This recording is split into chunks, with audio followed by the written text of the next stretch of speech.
കഴിഞ്ഞ 1 വർഷവും 7 മാസവുമായിട്ട് നമ്മുടെ പള്ളികളിലെല്ലാം കുർബാനയുടെ അവസാന ഭാഗത്ത് നമ്മുടെ ഒരു ഇടയന് വേണ്ടി പ്രാർത്ഥിക്കുകയായിരുന്നു.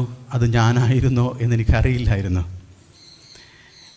എൻ്റെ പ്രാർത്ഥനയിൽ ഞാൻ എപ്പോഴും ദൈവത്തിനോട് പറഞ്ഞിട്ടുള്ള ഇതാണ്, ഈ പ്രാർത്ഥനയോടൊപ്പം കർത്താവെ, ഞങ്ങളുടെ രൂപതയ്ക്ക് നല്ലൊരു വൈദികനെ ഒരിടയനായിട്ട് തരണമേ. എൻ്റെ പേരുണ്ട് എന്നറിഞ്ഞിരുന്നത് കൊണ്ട് ഞാൻ പറഞ്ഞിരുന്നത് അതൊരിക്കലും ഞാനാകരുതേ.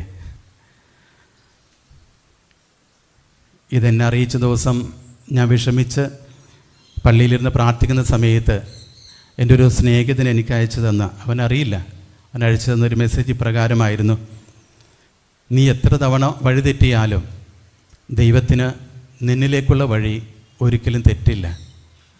ആ വാക്കുകളൊക്കെ ഒത്തിരി എന്നെ ആശ്വസിപ്പിച്ചു. ഇനിയുള്ള യാത്രയിൽ എനിക്ക് നിങ്ങളെല്ലാവരുമാണ് കൂട്ട്. തീർച്ചയായിട്ടും എൻ്റെ കുറവുകളും പരിമിതികളെല്ലാം നിങ്ങൾക്കറിയാം. എന്നോടൊപ്പം നിൽക്കണം എന്നാവശ്യപ്പെട്ടുകൊണ്ട് എൻ്റെ എല്ലാ ജ്യേഷ്ഠ അച്ഛന്മാരോടും അനിയനച്ഛന്മാരോടും എൻ്റെ സമപ്രായക്കാരോടും ഞാൻ ഒത്തിരി സ്നേഹത്തോടെ അപേക്ഷിക്കുകയാണ്. നിങ്ങളുടെ എല്ലാ പ്രാർത്ഥനയും എന്നോടൊപ്പം ഉണ്ടാകണം, നമ്മുടെ രൂപതയോടൊപ്പം ഉണ്ടാകണം. ഒരുമിച്ച് നീങ്ങാൻ സാധിക്കണം.